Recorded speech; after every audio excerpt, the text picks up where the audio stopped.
ಭವಿಷ್ಯವನ್ನು ಹೇಳುವಂತ ಗುರೂಜಿಯವರು ಇನ್ನೊಂದು ಹೆಣ್ಮಕ್ಳ ಭವಿಷ್ಯವನ್ನು ಹಾಳು ಮಾಡುವಂತ ಕೆಲಸವನ್ನ ಮಾಡ್ತಿದ್ದಾರೆ. ಎಲ್ಲೂ ಬೆಳೆಯಕ್ ಬಿಡಲ್ಲ. ಸುಮ್ಮನೆ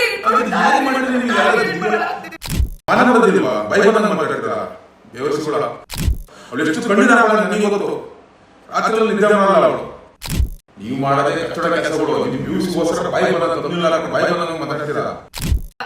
ನಾನು ದುಡ್ಡು ಮಾಡಿದ್ರೆ ಇವಾಗ ನಾನು ನನ್ನ ಬ್ಯಾಂಕ್ ಅಲ್ಲಿ 1 ಲಕ್ಷ ಮೈನಸ್ ಅಕೌಂಟ್ ಅನ್ನು ಇಟ್ಕೊಂಡೇ ಇರ್ತಿರ್ಲಿಲ್ಲ.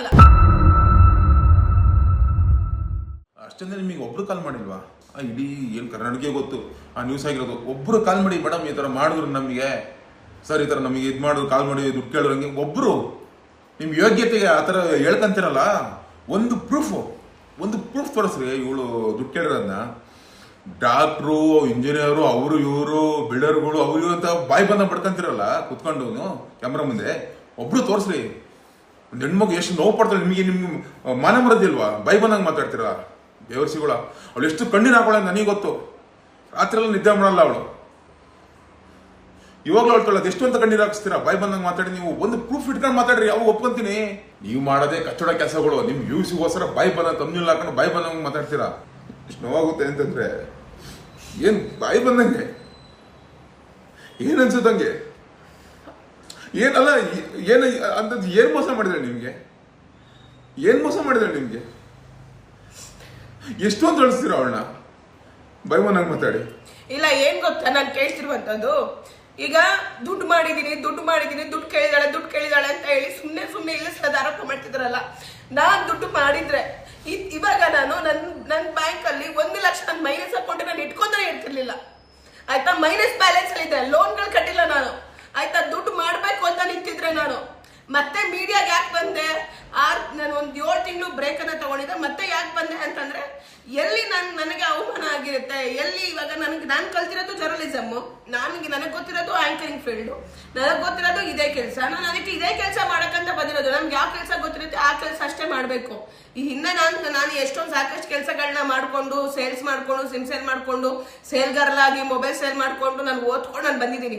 ಎಲ್ಲಾ ಕೆಲಸವನ್ನ ಮಾಡಿದ್ದೀನಿ. ಬಟ್ ನನ್ನ ಕೊನೆಗೆ ನನ್ನ ಆಸೆ ಇದ್ದಿದ್ದು, ನನ್ನ ಕನಸಿದ್ದು ನಾನು ಆಂಕರ್ ಆಗ್ಬೇಕು, ನಾನು ಮೀಡಿಯಾಗಳಲ್ಲಿ ಬರಬೇಕು, ಒಂದು ದರ್ಶನ ಕಂಡಿಡಿಬೇಕು ಅಂತ ಈ ಕೆಲ್ಸಕ್ಕೆ ಬಂದಿದ್ದೀನಿ. ಆದ್ರೆ ನೀವು ಎಲ್ಲೂ ಬೆಳೆಯಕ್ ಬಿಡಲ್ಲ. ಒಂದು ಹುಡುಗಿನ ಸುಮ್ಮನೆ ಓಡೋಗಿದ್ದು ಏನಕ್ಕೆ ಅಂತ ಗೊತ್ತಾ? ಏನಕ್ಕೆ ಹೋಗಿದ್ದು ಅಂತ ಗೊತ್ತಾ? ನಂಬಿಟ್ಟು ಮೋಸ ಹೋಗಿದ್ದು ಕಣ್ರೆ. ನಮಗೆ ಒಬ್ರಿಗೆ ಮೋಸ ಮಾಡ್ಬಿಟ್ಟು ನಾವು ಇದ್ ಮಾಡಿಲ್ಲ. ಅದನ್ನ ತಿಳ್ಕೊಂಡ್ ಮಾತಾಡ್ರಿ ಫಸ್ಟ್. ಒಂದು ಪ್ರೂಫ್, ಇಷ್ಟು ಜನ, ಇಷ್ಟು ಲಕ್ಷ, ಇಷ್ಟು ಕೋಟಿ ಜನ ಇದ್ದಾರೆ ಕರ್ನಾಟಕದಲ್ಲಿ. ಒಂದು ಪ್ರೂಫ್ ದಿವ್ಯ ತರ ಮಾಡಿದಾಳೆ, ದಿವ್ಯ ತರ ಫೋನ್ ಮಾಡಿದ್ದು, ಈ ತರ ವಸೂಲಿ ಮಾಡ್ತಾರೆ. ಒಂದು ಪ್ರೂಫ್ ಇಟ್ಕೊಂಡ್ ಮಾತಾಡ್ರಿ. ಪ್ರೂಫ್ ಒಂದೇ ಒಂದು. ನಿಮ್ ಕೈ ಮುದ್ದು ಕೇಳ್ತೀನಿ, ಒಂದು ಪ್ರೂಫ್.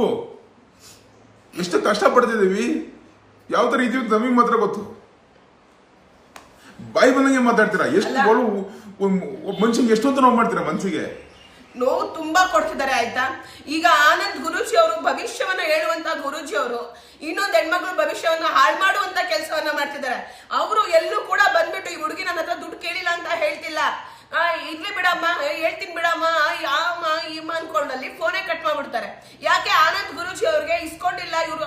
ಆಯ್ತು, ಆನಂದ್ ಗುರೂಜಿ ಅವ್ರಿಗೆ ಇವ್ಳು ದುಡ್ಡು ತಗೊಂಡಿದ್ದಾಳೆ ಅಂತ ಹೇಳೋ ಧೈರ್ಯ ಇಲ್ವಾ? ಅಥವಾ ಆನಂದ್ ಗುರೂಜಿ ಅವ್ರಿಗೆ ಇಲ್ಲ ಈ ಅಮ್ಮ ಬಂದ್ಬಿಟ್ಟು ನಮ್ಮ ಹತ್ರ ದುಡ್ಡು ಕೇಳಿಲ್ಲ, ಈ ಅಮ್ಮ ಅಲ್ಲ ಅದು, ಅವತ್ ಬಂದಿದ್ದು 2024ರಲ್ಲಿ ಬಂದಿದ್ದು ಅವರಲ್ಲ ಅಂತ ಹೇಳೋ ಬಾಯಿ ಬರ್ತಿಲ್ವಾ ಅವ್ರಿಗೆ? ಯಾಕೆ ಬರ್ತಿಲ್ಲ ಬಾಯಿ? ಯಾಕೆ ಹೇಳ್ತಿಲ್ಲ ಅದನ್ನ? ಯಾಕೆ ಒಂದು ಕ್ಲಾರಿಫಿಕೇಶನ್ ಅನ್ನ ಕೊಡ್ತಿಲ್ಲ? ಯಾಕಂತಂದ್ರೆ ಇದೇ ಸುದ್ದಿ ಹಂಗೆ ರನ್ ಆಗ್ಬೇಕು ಅಂತನಾ? ರನ್ ಆದ್ರೆ ಯಾರಿಗೇನು ಸಿಗುತ್ತೆ? ನನಗೇನು ಸಿಗಲ್ಲ.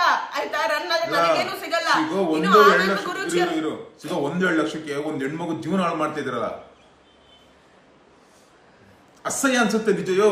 ಅಲ್ಲಿ 14 ವರ್ಷ ಹುಡುಗಿನ ರೇಪ್ ಮಾಡಿ ಟಿಶ್ಯೂ ಪೇಪರ್ ತರ ಯೂಸ್ ಮಾಡಿ ಬಿಸಾಕೋರೆ, ಚಿತ್ರಹಿಂಸೆ ಕೊಡ್ ಸಾಯಿಸ್ರಿ. ಅಲ್ಲೂ ಹೋಗ್ರಿ, ನ್ಯಾಯ ಕೊಡಿಸ್ರಿ, ಅಲ್ಲೋಗಿ ಸಾಯ್ರಿ, ಅಲ್ಲೋಗಿ ತೋರಿಸಿ ನಿಮ್ಮ ಪೌರುಷವನ್ನ, ಅಲ್ಲೋಗಿ ತೋರಿಸ್ರಿ, ಅಲ್ಲೋಗಿ ಕುತ್ಕೊಳ್ರಿ.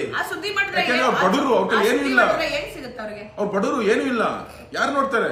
ಅದೇ ದಿವ್ಯವಾಸ ಅಂತ ಹಂಗೆ ಆತರ ಈ ಕರ್ಮಾಗಣಿಗೆ ಬಂದ್ ನೋಡ್ತಾರೆ. ಜನಕ್ಕೆ ಗೊತ್ತೇಬೇಕು, ಏನೈತೆ ಹೇಳುದು, ಏನೋ ಬಂದೈತೆ, ವಿಡಿಯೋ ಬಂದೈತೆ, ನೋಡ್ಬಿಡೋಣ. 14 ವರ್ಷ ಹುಡುಗಿ ಕಣಯ್ಯ, ಕಿವಿ ಕೆಲ್ಸ ಅಲ್ಲ, ಮಾತು ಬರಲ್ಲ ಅಂತ ಹುಡುಗಿ ರೇಪ್ ಮಾಡಿ ಸಾಯಿಸೋರೆ. ಏನ್ ಕೀಳ್ತಿದ್ದೀರಾ ಸರಿ. ಬೇರೆ ನ್ಯೂಸ್ಗಳು ಹಾಕೊಂಡು ಈಗ ನಿಮಗಿಂತ ನಮ್ಮ ಯೂಟ್ಯೂಬ್ ಚಾನಲ್ಗಳೇ ಪರವಾಗಿಲ್ಲ. ಯೂಟ್ಯೂಬರ್ಸ್ಗಳೇ ಒಳ್ಳೆ ಎಷ್ಟು ನ್ಯಾಯ ಕೊಡ್ತಾರೆ. ನೀವು ಮಾತು ಹೇಳೋದು ಏನು ನಮ್ ನ್ಯೂಸ್ ನಿಮ್ ಜೊತೆ ಇರುತ್ತೆ ಬರೀ ದುಡ್ಡಿಗೋಸ್ಕರ ಸಾಯ್ತಾರ ಬಳಿ ಮಕ್ಳ. ನೀವು ಇನ್ನೊಬ್ರು ತಿಸ್ಕೊಂಡು ಇನ್ನೊಬ್ರು ಮನೆ ಹಾಳು ಮಾಡಕ್ ಸಾಯ್ತಿರ್ತೀರ ನೀವು. ಈಗ ಇವಾಗ 18ನೇ ತಾರೀಕು ಏಪ್ರಿಲ್ 2025ರಲ್ಲಿ ಗುರೂಜಿಯವರು ಕಂಪ್ಲೇಂಟ್ ಕೊಟ್ಟಿರೋದು. ಏಪ್ರಿಲ್ 18ನೇ ತಾರೀಕು. ಈ ಮಾಧ್ಯಮಗಳು ಸುದ್ದಿ ಮಾಡ್ತಿರೋದು ಇವಾಗ ಆಯ್ತಾ. ಒಂದು ತಿಂಗಳಿಂದ ಮಾಧ್ಯಮಗಳು ಏನ್ ಮಾಡ್ತಿದ್ರು, ಗುರೂಜಿಯವರು ಫೇಮಸ್, ಗುರೂಜಿಯವರು ವೈರಲ್, ಅವರು ಏನೋ ಕರ್ನಾಟಕದ ಮಹರ್ಷಿ ಗುರೂಜಿ, ತತ್ವಜ್ಞಾನಿ ಗುರೂಜಿ, ಅವ್ರ ಬಗ್ಗೆ ಈ ರೀತಿಯಾಗಿ FIR ಆಗಿದೆ, ಅವ್ರಿಗೆ ಈ ರೀತಿಯಾಗಿ ಧಮಕಿ ಹಾಕಿದ್ದಾರೆ, ಅವ್ರಿಗೆ ಈ ರೀತಿಯಾಗಿ ಯಾರೋ ಮನ್ಸಿಗೆ ನೋವು ಮಾಡಿದ್ದಾರೆ ಅಂತ ಹೇಳಿ ಅವ್ರು ಕಂಪ್ಲೇಂಟ್ ಕೊಟ್ಟಾದ್ಮೇಲೆ ಯಾಕೆ ಮಾಧ್ಯಮಗಳು ಸುದ್ದಿ ಮಾಡ್ಲಿಲ್ಲ? ಅವಾಗ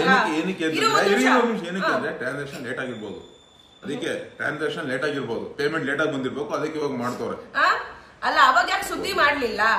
ಅವಾಗ ಮಾಧ್ಯಮಗಳೆಲ್ಲ ಕ್ಲೋಸ್ ಮಾಡ್ಕೊಂಡು ಬಾಗ್ಲು ಮುಚ್ಕೊಂಡಿದ್ವಾ?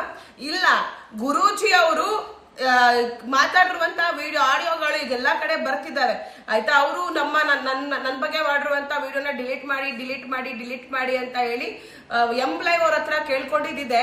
ಅದಕ್ಕೆ ಅವ್ರು ಡಿಲೀಟ್ ಮಾಡ್ಲಿಲ್ಲ. ಕಾದ್ರು ಗುರೂಜಿ ಅವ್ರು 1 ತಿಂಗಳು ಇವ್ರು ಡಿಲೀಟ್ ಮಾಡ್ತಾರ, ಇವ್ರು ನನ್ನ ಬಗ್ಗೆ ಸುದ್ದಿ ಮಾಡೋದ್ ಬಿಟ್ಬಿಡ್ತಾರ ಅಂತ ಅನ್ಬಿಟ್ಟು.